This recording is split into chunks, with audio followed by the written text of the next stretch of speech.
Stichting ABO, aqui rato nós temos firma é primeiro contrato com Stichting novo, e no momento que nós firma é contrato aqui não, Aruba está unindo mês na fila de países da região que tem bom programa, tem bom paquete de programa de detecção temprana de câncer na lugar.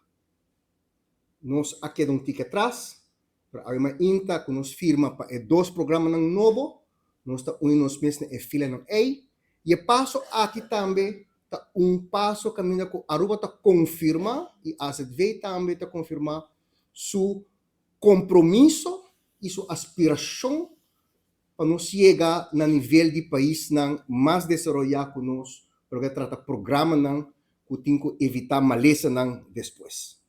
E turta câncer que se você detectar temprano, pode evitar problema de futuro e tratamento não somente custoso, mas que tem impacto grande de vida social do país, ou de pessoa, perdão. Bota manter doelgroep entre 45 e 75 anos, em mulher.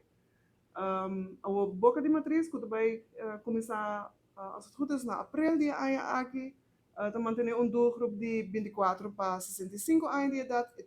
Vervolgens colorectal screening, dus esta screening de câncer de tripa.